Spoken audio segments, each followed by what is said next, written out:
The memorial was supposed to be silent, but the silence broke before the bugler reached his second note. 5 SEAL K9S stood before the black stone wall in perfect formation. Leashes short, handlers rigid, flags snapping in the cold ocean wind. At the far end stood Ranger, a scarred Belgian Malinois with a heavier harness than the others and eyes that never settled. He had been placed there for the cameras, a symbol of loyalty beside the name of Chief Petty Officer Daniel Hayes. Then that name rolled from the podium, and Ranger changed. His body locked, his ears sharpened, his stare cut through the rows of polished chairs to the visitor barrier, where a young woman in a faded field jacket stood outside the family section with a small wooden box in her hands. She had no escort, no uniform, no reserved seat. Only a face that went pale the moment the dog saw her. Ranger ripped sideways before his handler could brace. The leash burned through the man's glove. Chairs scraped. Guests scattered. Security shifted toward the dog. But the sudden movement opened a narrow gap near the barrier. The young woman slipped through it as 2 guards reached for her too late. And the moment she crossed the yellow safety line, no one dared rush her without risking a full attack. Ranger came low and fast, not barking, not confused, but focused like a weapon remembering its target. The woman dropped to one knee. Her fingers shook as she opened the box and placed a dull dog tag beside a strip of cracked collar leather. Then she touched 2 fingers to her chest and lowered her palm. Ranger was 3 strides away when his growl died. His paws scraped the pavement. His ears lifted. He smelled the tag. Then her hand. And something ancient broke open in his eyes. The most dangerous dog at the memorial lowered his head and pressed his muzzle into her palm. If that moment made you wonder what this canine remembered, stay with the story and subscribe. Because the truth behind this name was only beginning. 3 hours before Ghost broke the memorial open, Emily Hayes stood outside the west gate with bus dust on her boots and her father's field jacket hanging too loose across her shoulders. The base rose beyond the fence in clean lines of steel. Grass, flags, and men who moved like the world made sense when every name was checked against a list. Emily had taken 2 buses before sunrise and walked the last mile along the service road.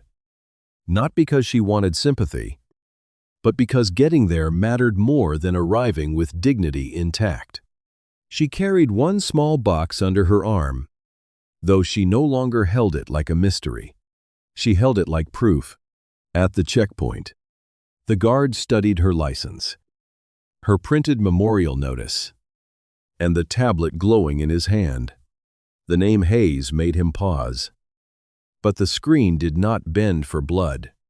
Daniel Hayes, according to the official guest record, had no daughter attending, no active dependent, and no family member requiring escort to the front section. Emily unfolded her birth certificate with fingers made clumsy by cold and showed him a childhood photograph of Daniel kneeling in a backyard beside a dark Malinois and a little girl with scraped knees. For a moment, the guard looked less certain. Then procedure took his face back. She was asked to wait beside the barrier while decorated spouses, officers, and invited relatives passed through without being questioned. By the time Commander Victor Briggs arrived, Emily had already learned that grief without credentials could be treated like a security problem. Briggs did not shout. He did not need to. His uniform was perfect. His voice measured. His sympathy polished to a shine that never reached his eyes. He reviewed her papers as if they were inconvenient, then explained that the ceremony had been arranged through verified military channels and that all of Daniel Hayes's personal effects had been processed years ago. The sentence landed wrong. It did not merely dismiss her. It contradicted the dog tag her mother had hidden in a dresser drawer. the one that arrived 6 months after Daniel's funeral in a plain envelope with no return address. Emily had spent years wondering why one tag came home late, why a strip of worn collar leather had been wrapped around it, and why Daniel's last letters had stopped mentioning the Navy but kept mentioning a K-9 named Ghost. In those letters, Ghost was never described as equipment. He was stubborn, brilliant, half shadow and half heartbeat. The dog who slept against Daniel's bunk and woke before danger had a sound. Emily asked only to place the tag near her father's name on the memorial wall. Briggs refused with the calm of a man closing a file. He offered her a place near the rear visitor line, away from the families, away from the cameras, away from any angle that might raise questions no one wanted answered. She accepted because she had not come to embarrass her father's command. She had come to see whether the dog from those letters was still alive. Then she saw him in the front formation, older now, scarred across the muzzle, wearing a harness marked Ranger. The wrong name hit harder than Briggs's refusal. On his left shoulder was the pale crescent Daniel had once described after a blast outside Kandahar. The wound Ghost took when he threw himself between Daniel and flying metal. Emily knew that scar before she knew the dog's eyes. She also saw what the handlers missed. The Malinois did not relax when his new name was used. He tightened. When Briggs stepped near him, his body went still in a guarded, deliberate way. It was not rage. It was recognition sharpened by warning. Emily felt the cold leave her hands. Her father had not left her a keepsake. He had left her a living question buried under another name. Somewhere inside that harness was the last piece of Daniel Hayes that the official program had forgotten.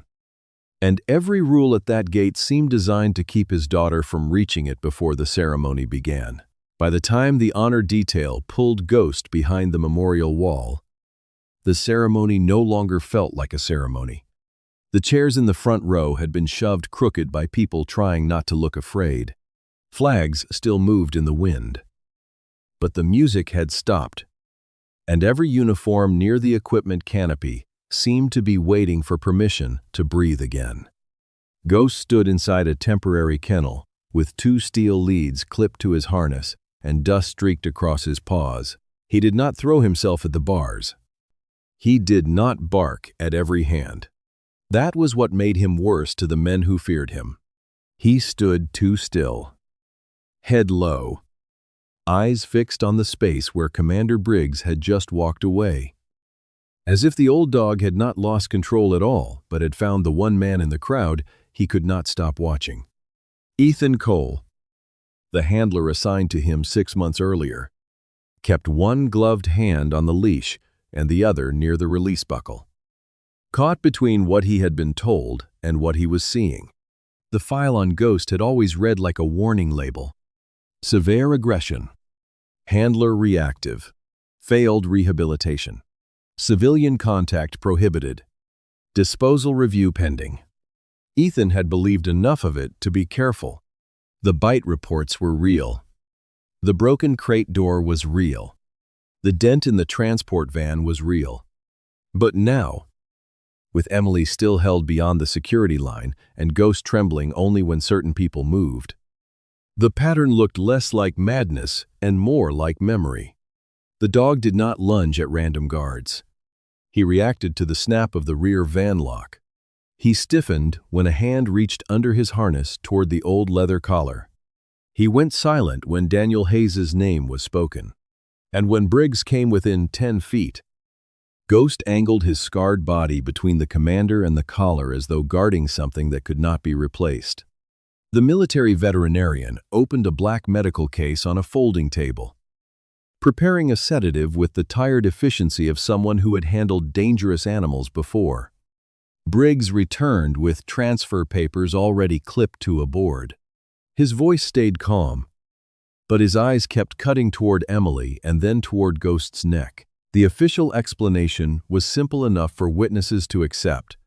After a public disruption at a memorial event, the K-9 would be removed from ceremonial duty and transferred to Mercer Defense for controlled retraining. Ethan looked down at the date on the order, and the first real crack opened inside him. The transfer had been approved 2 days earlier, before Ghost broke formation. Before Emily crossed the barrier, before anyone could claim the dog had embarrassed the command in front of families and cameras, the incident had not caused the decision. It had given the decision a story. Emily saw the Mercer logo from beyond the line and remembered it from one of Daniel's last letters, written in careful phrases that had once seemed vague and now felt like warnings. Her father had mentioned contractors moving through restricted zones with too much access and too little oversight. He had not accused anyone outright. But Daniel Hayes had never wasted ink. She stepped forward, and a guard blocked her with a hard arm across her path. Ghost heard the shift of her boots on concrete. His ears moved toward her. For one brief second, the growl in his chest faded, and the canopy seemed to loosen around them. Ethan noticed it. The veterinarian noticed it. Briggs noticed it most of all. He ordered the sedative used before the crowd outside began asking questions. The needle came closer. The vet reached for the exposed place beneath the harness where the old collar rubbed against Ghost's neck. The instant his fingers touched the seam, Ghost exploded. Not upward toward the man's face, not outward toward Emily, but downward and sideways, twisting his entire body over that strip of worn leather. The handlers hauled back. Metal rang. The van lock snapped again, sharp and hollow, and Ghost's eyes went somewhere no one else could follow. His paws scraped trenches through the dust. His teeth flashed, but every movement still protected the collar. Ethan grabbed the harness, expecting pain. Yet Ghost only shoved against him, desperate to keep human hands away from what lay hidden there. In that moment, Ethan understood the file had described the injuries, but not the wound. Ghost was not fighting because he was broken. He was fighting because the wrong people were about to take the last thing Daniel Hayes had left behind. If you believe a loyal K-9 deserves more than a cold report, comment for Ghost. Share this story with someone who would understand.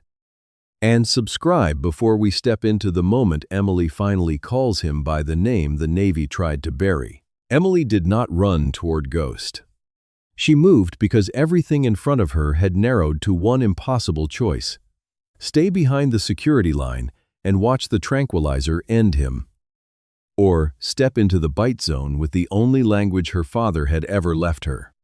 The guard blocking her was watching Ethan fight the harness, and the second guard had turned toward the rifle team. That was the only opening. Emily slipped past the hard arm at her chest, ducked between two folding chairs, shoved sideways by the panic, and crossed the yellow line before anyone could grab more than the sleeve of Daniel's jacket. The moment she entered the canopy, every man hesitated. No one wanted to rush her, because a sudden tackle from behind would drive Ghost straight through the handlers. Briggs raised his hand, but the order caught in the air useless. Already too late. Ghost saw her. Not the guards. Not the needle. Not even Briggs. His eyes found the faded field jacket first, then the box under her arm, then the trembling fingers she kept open where he could see them. Ethan felt the change through the leash. The dog's strength did not vanish, but it turned, redirected from blind resistance into terrible focus. Emily lowered herself slowly. Daniel had written that a cornered war dog did not need a crowd above him. He needed space, scent, and one signal he could trust. Her knee touched the concrete. Dust dampened the denim of her jeans. She set the small box down as carefully as if it held a heart that could still break. This time, she did not fumble with mystery. She opened the lid fully, letting everyone see the dull dog tag. The strip of cracked collar leather and the old photograph of Daniel kneeling beside the black Malinois when both of them were younger and unbroken. The smell rose before the memory did salt, dried into cotton. Gun oil buried in leather. The faint cedar of a closet that had guarded grief for years. Ghost pulled one breath through his nose and shook as if the air had struck him. The veterinarian froze with the needle half hidden in his fist. The rifle team lowered an inch without being told. Ethan did not release the leads. But he stopped hauling back. Emily lifted her hand, then paused. She could have repeated the signal like a trick for the men watching. But Ghost was not a trick, and Daniel had never trained him to obey strangers for applause. So she let the dog watch her breathe first. Her fingers pressed once against the worn cloth over her chest. Not as command, but as memory. Then her palm opened low toward the ground. Patient and empty. The name came out barely louder than the wind. Ghost. He was already moving when he heard it. His body had committed forward, his paws dug into concrete dust. Shoulders bunching beneath the scarred fur. Jaws parted in a shape every guard read as attack. Then the name reached whatever place in him had survived war. Grief. Shock. Wrong collars. And 6 months of being called Ranger. He stopped so hard the steel leads snapped tight behind him. The growl broke off, leaving a raw sound that was almost a breath. His ears rose, his eyes changed. The weapon everyone feared became, for one suspended second, a lost creature trying to find the door back to a dead man. Ghost lowered his nose to the tag. Metal touched the scar along his lip, and he flinched. But he did not retreat. He smelled Daniel there, faint and impossible. Then he smelled Emily beneath it. The same blood softened by another life. Another voice. A whine came from him, small enough to break the hardest faces under the canopy. Emily kept her hand still. She did not grab his neck or fall across him for comfort. She let him choose. Ghost took one slow step, then another, each softer than the violence that had carried him there. His muzzle touched her fingertips, withdrew, and returned with a shudder that passed through his entire body. Only then did Ethan loosen the leads.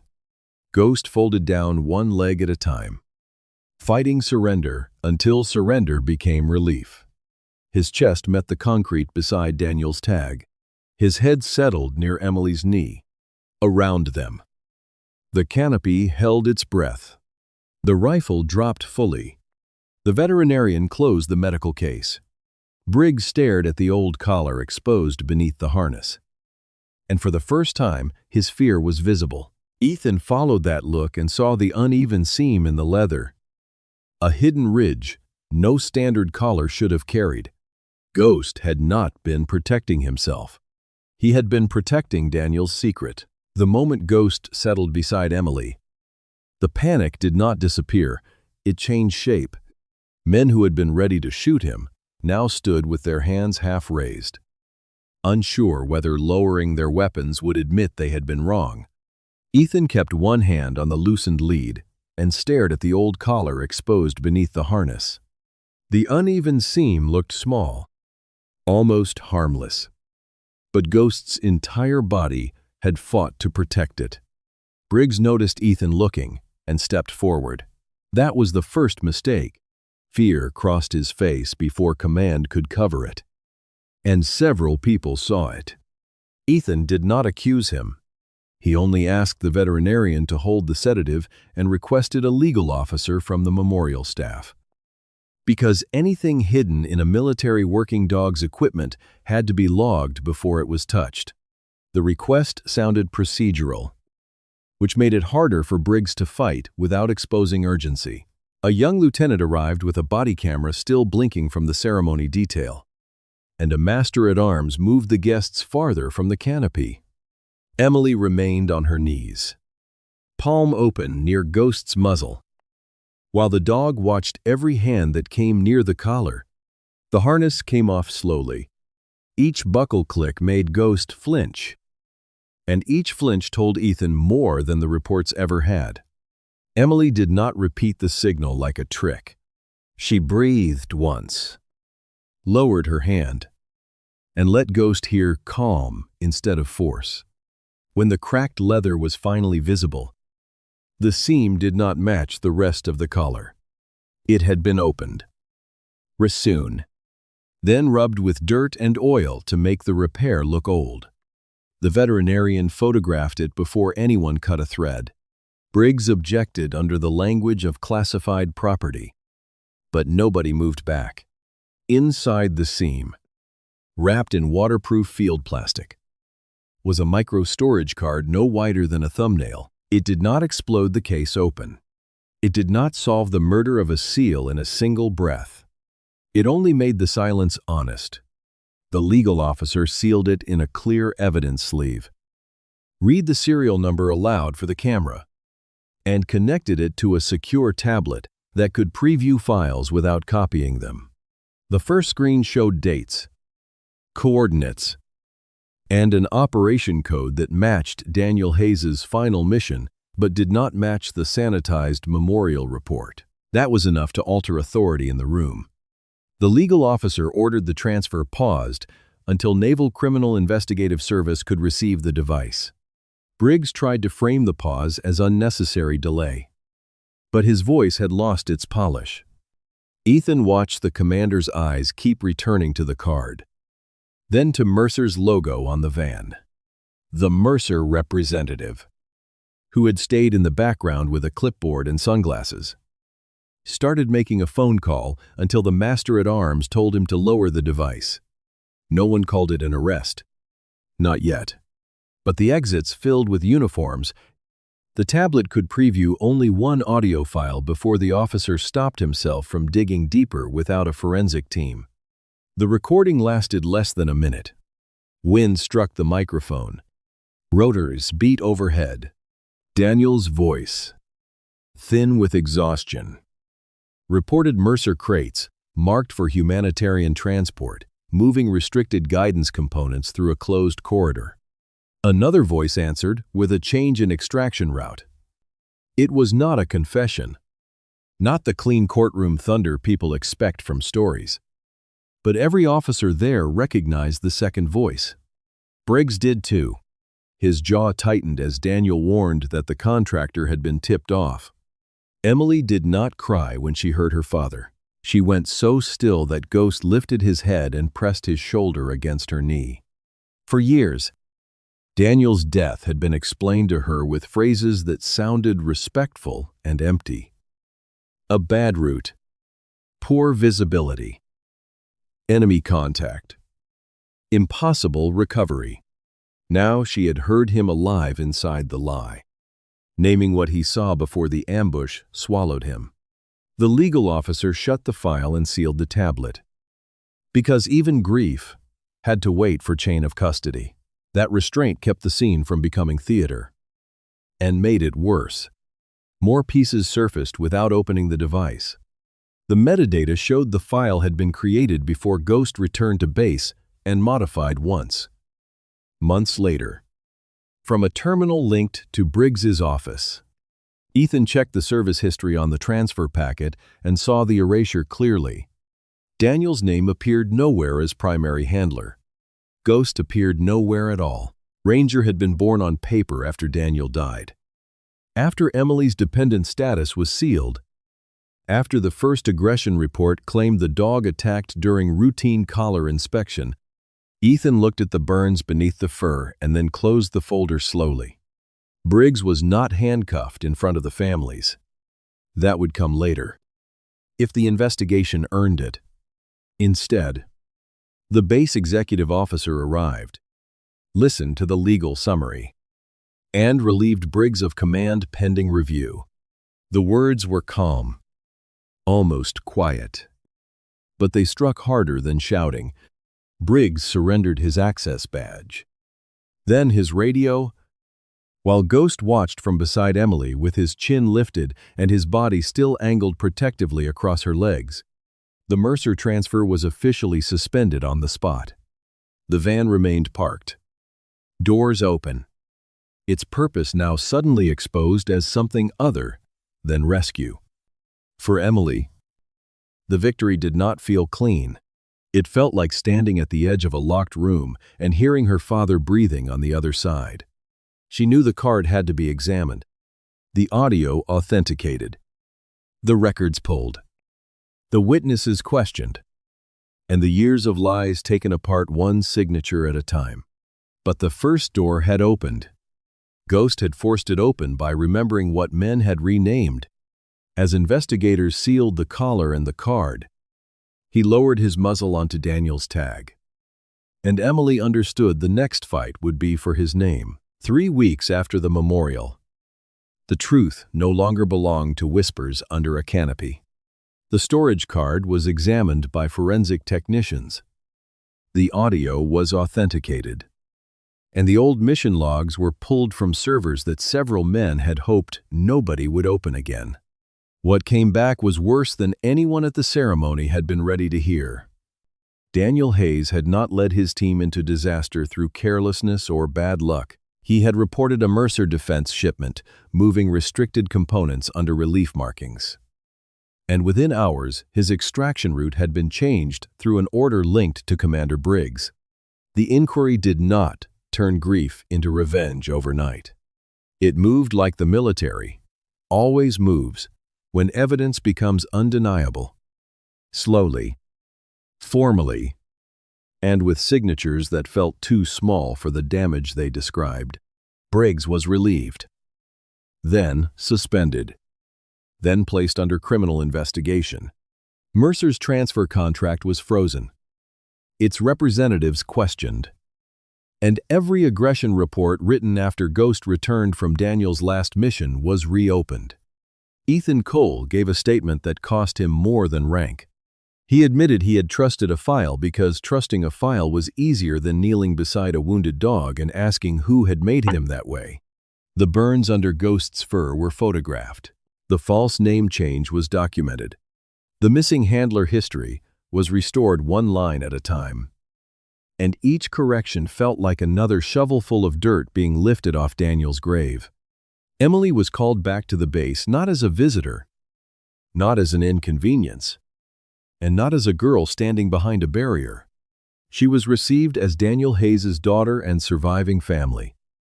Her name returned to the record with the plain force of something that should never have been stolen. When the officer slid the corrected papers toward her, Emily signed without trembling. But Ghost leaned against her knee as if he remembered every day the world had told her she did not belong. The final ceremony was smaller than the first one, with no cameras invited and no polished speech. Pretending pain could be arranged neatly. The wall had been cleaned after the storm, and Daniel's name stood dark against the stone. This time, Emily walked through the front gate with Ghost beside her, his leash loose, his service marker repaired, his real name hanging where the lie had been.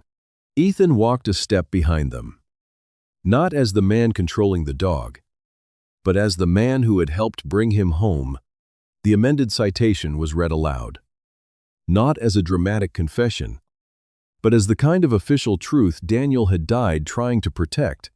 It named his warning. It named the altered route. It named Ghost as the military working dog who carried critical evidence out of a compromised field. When Emily placed Daniel's dog tag beneath the engraved name, Ghost lowered his muzzle once to the metal, gentle as prayer, then sat back with the stillness of a soldier finally dismissed from watch. The retirement papers came 2 days later. There was no parade, no headline large enough for what had been restored, only a signature, a medical plan, and a transport crate. Ghost refused to enter until Emily touched the door and waited. She took him to a small house miles from the base, a place with a narrow porch, old floorboards, rain gutters that rattled in the wind, and Daniel's field jacket hanging beside the door. Ghost paused at the threshold, tasting the air for threats that were no longer there. Emily did not pull him inside. She opened the door wider and let him choose. After a long minute, he stepped in on his own. That night, he ignored the blanket she bought for him and slept in the hallway where he could see the front door, the kitchen window, and the shadow of Emily's bedroom. Only then did she understand the last line of Daniel's letter. The one saying Ghost would keep guarding the family even when no war was left to fight. Months later, when the nightmares came less often, Emily framed the corrected citation beside the old photograph of Daniel and Ghost. The dog would sleep under it in the amber light of evening. Gray muzzle across the dog tag that had once shaken an entire memorial awake. Nothing about the ending erased what had been taken. But the house held something the records never could. Peace earned by loyalty that refused to forget. Thank you for staying with Ghost and Emily to the end. If this story reminded you that a K9 can carry truth when people bury it, leave a comment for Ghost. Share the story. And subscribe to support the channel before the next story finds its way to you soon.